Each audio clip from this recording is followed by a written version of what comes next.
Rasakan semua sedihmu saat kau panggil namaku, merinci dalam sepimu. Namun sayangnya kau kini tak dapat lagi ku sentuh. Tak mungkin pula ku rengkuh, walau besarnya inginku. Maafkan bila aku tiada lagi di sisi. Kita terpisah ruang dan waktu. Tetaplah jalani mimpi walau tak bersamaku. Bahagiamu damaikan jiwaku.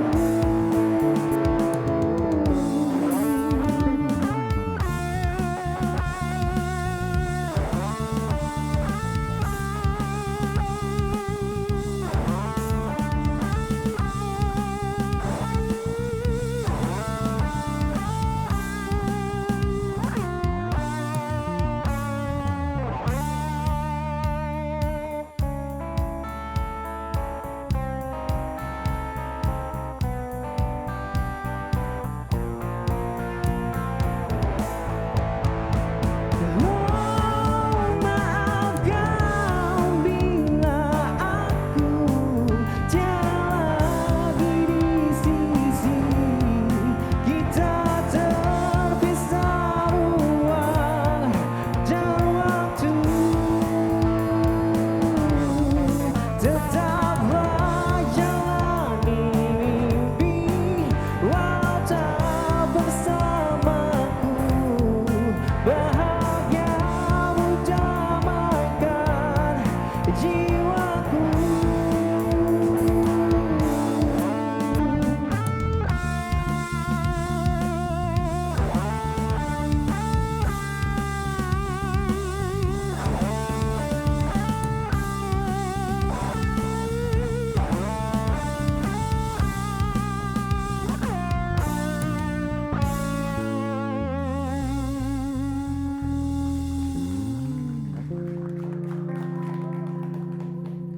Yes, thank you Reblend dengan Maaf dari Surga. Apa kabar semua teman-teman?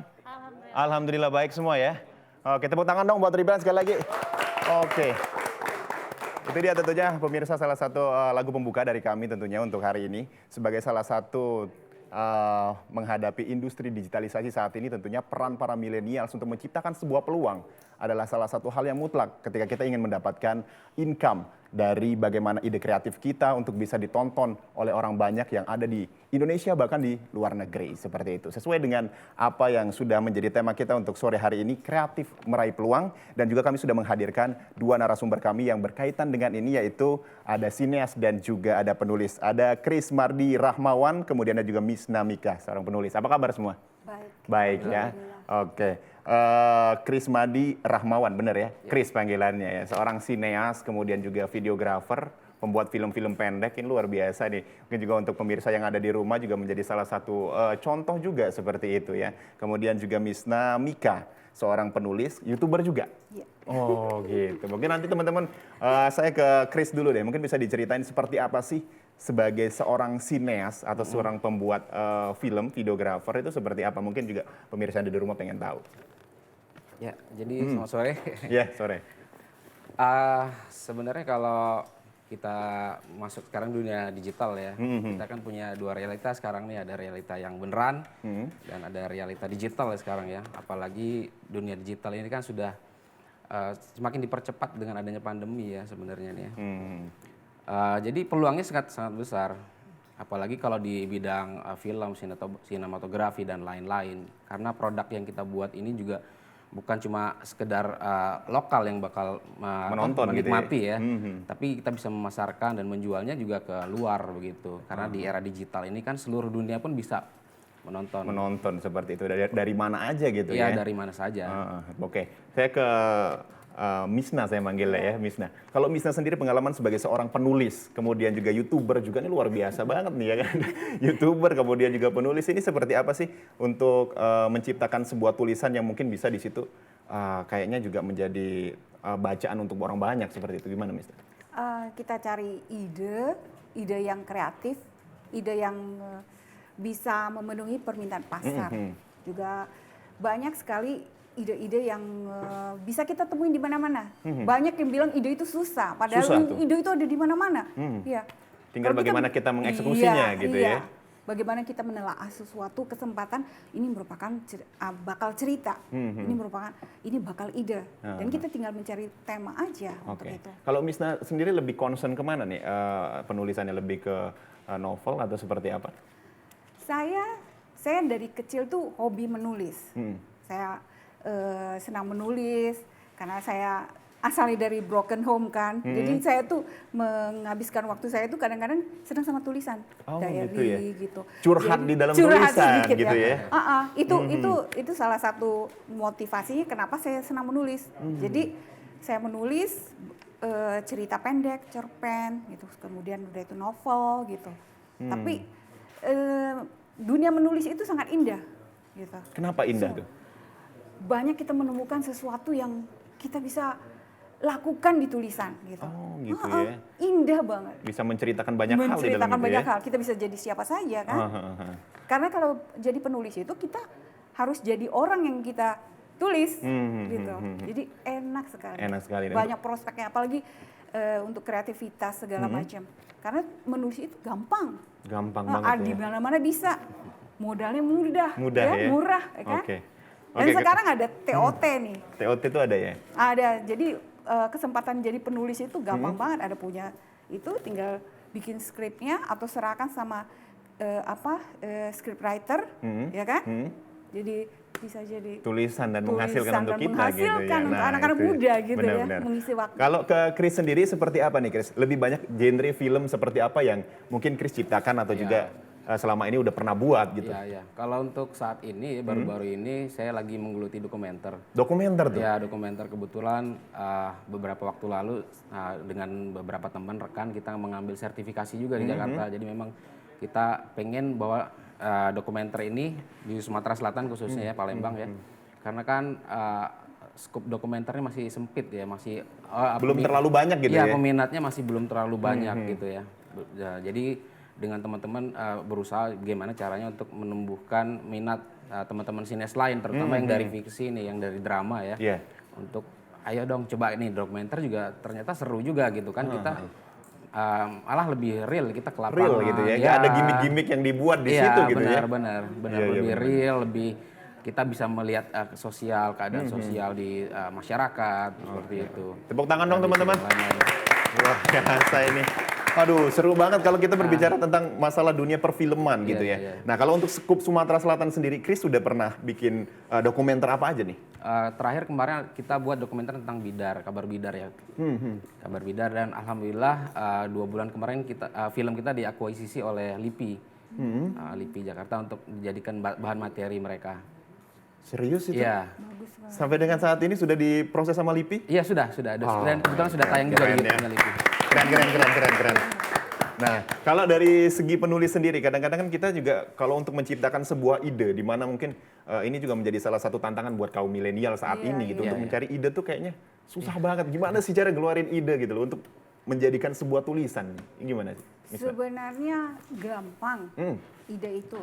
Kalau kita berada di suatu tempat, misalnya kayak di sekolah, di tempat kampus, lihat, amati situasi gitu. Ada nggak yang sesuatu yang bisa menarik? Misalnya ada yang misalnya di kampus, di kantin, ada yang misalnya lagi berantem, itu bisa bahan tulisan. Oh bisa tuh ya? Iya, agak kepo, harus kepo dikit gitu. Kita sebagai penulis harus kepo sedikit. Wah dia lagi berantem nih, apa gitu. Jadi bahan. Misalnya berantem sama pacarnya nih iya, gitu bisa ya? jadi. Bisa misalnya ya? Contoh ini kalau anak-anak milenial kan, anak-anak kampus misalnya. Ya di SMA juga, di sekolah gitu. Atau apa, ada adegan bisa dimarahin guru. Itu juga bisa jadi ide. Tapi jangan menurut itu aja, dikembangkan nanti menjadi sebuah cerita.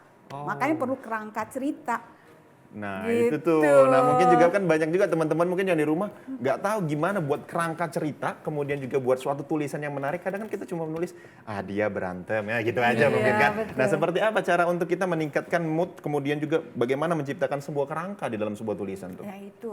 Satu, kita tuh harus penokohan. Sudah ide udah dapat nih, ya. Itunya temanya udah dapat, cintaan misalnya, romance gitu. Nah sekarang kita penokohannya, kita cari nih yang protagonis siapa, yang antagonis siapa, yang tritagonis siapa.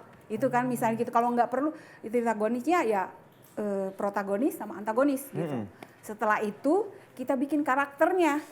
Ada tuh dibikin tuh Iya, karakternya ya?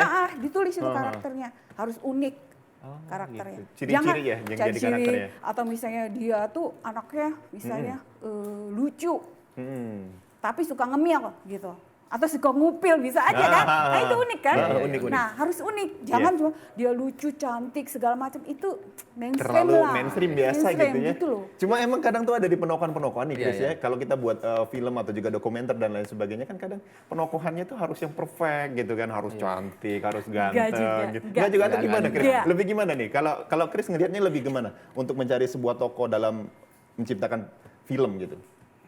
Jadi kalau menciptakan tokoh sebenarnya kita beracunnya pada skenario dulu ya. Skenario gitu ya. Di skenario kan jelas itu dia karakternya seperti apa.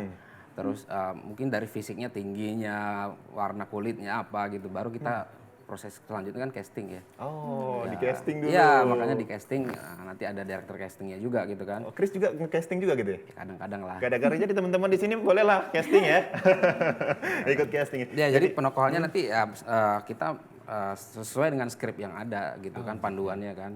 Mencari pemainnya ya tadi ya, tokoh pemainnya ya. Ya dari situ. Oh, jadi di casting dulu kita sudah tahu skripnya, jalan ceritanya Iya, seperti iya. apa gitu. Iya, Kalau untuk tantangannya sendiri nih, sebelum era digital masuk berkembang pesat seperti saat ini, kita berbicara tentang 4.0 seperti Iya, saat iya, ini. Nah, itu seperti apa tantangannya untuk Chris sendiri sebelum era digital pesat seperti saat ini? Jadi sebelum era digital kita mungkin memasarkan produk kita ya. Jadi kan kebetulan saya juga berkecimpung di dunia bisnis ini gitu kan. Ada PH juga gitu. Iya. Jadi kita nggarap ada beberapa company profile, terus video klip. Dan Video klip ya, juga tuh? iklan layanan masyarakat, Iya, seperti iya. LM gitu kan. Nah zaman dulu susah kita, susah karena kan dulu belum media sosial juga belum seramai Belum sekarang. terlalu berkembang pesat. Dulu kan Iya. tahun-tahun 90-an kan adanya FS tuh. Iya, Friendster gitu ya. Friendster. Kemudian juga Yahoo gitu Iya. ya. Nah, itu cuma itu aja nih. Benar. Cuma udah dari dulu udah pernah buat kayak gitu juga di tahun itu. Sudah. Sudah ya? Sudah. Terus untuk memasarkannya seperti apa? Jadi kalau memasarkan ya memang kebanyakan dari mulut ke mulut, terus mungkin ada beberapa relasi gitu kan. Ya begitulah, circle-nya juga masih terbatas. Itu gitu. aja Ya, gitu ya. Agak sulit ya. Nah, kalau untuk buku sendiri tantangannya kalau sebelum era digitalisasi dan sesudah era digitalisasi seperti apa? Lebih Cuma gampang. nanti dulu Oke. jawabnya ya. Dan juga untuk Oke, pemirsa di oke. rumah jangan kemana-mana, tetaplah Oke. bersama kami tentunya di Suara Sriwijaya Milenial.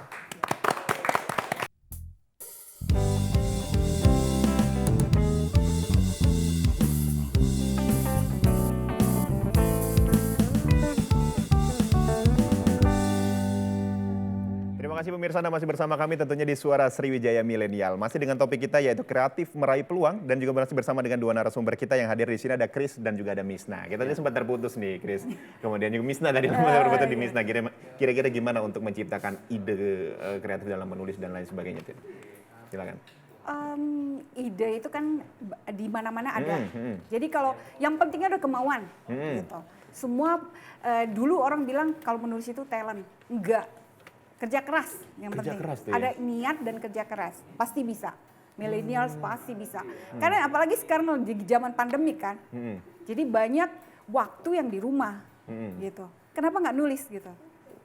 Ya Kadang kan anak-anak milenial saat ini lebih suka ketimbang mantannya ketimbang nulis gitu kan. Mungkin menciptakan untuk menciptakan Nggak, ada mood waktu, itu. ada waktu waktu, ada waktunya bikin ya? waktunya gitu. Misalnya oke, mau scroll, mau stalking pacar 1 jam, nulis taruh kata 1 hari 2 atau 3 jam atau 2 jam deh taruh kata. Jadi Lama-lama jadi kebutuhan gitu. Kayak istilahnya, oh ya kalau nggak nulis nggak enak gitu ada. Oh gitu ya. Kalau Misna sendiri dipasang strategi seperti itu seperti apa di kesehariannya untuk menciptakan ide-ide? Saya kan juga Oh ini ada yang masuk nih. Kita angkat terlebih dahulu, baik. Assalamualaikum, selamat sore, dengan siapa di mana? Halo, dari Pak Adi di Lumabang. Pak Adi di mana Pak Adi? Mau nanya dengan Mbaknya. Lemabang, iya Pak Adi. Silakan Pak Adi dengan pertanyaannya Pak Adi. Pak, jadi orang itu apa enaknya atau ada nggak enaknya? Kedua, lalu penghasilan YouTube itu berapa, Pak? Iya. Hobi nonton YouTube juga di handphone. Iya Pak Adi. Saya hobi nonton YouTube terus. Pernah sering ngisi kuota juga. Iya. Ngabisin kuota ya. Apa enaknya atau apa nggak enak? Terus penghasilan YouTube Berapa bisa gitu ya? miliaran atau tidak? Atau bisa ngalir ke gaji presiden? Itu aja, Mbak. Itu aja Pak Adi. Ya terima kasih Pak Adi. Pertanyaannya sangat luar biasa sekali ya. Ah, iya. Bagaimana menjadi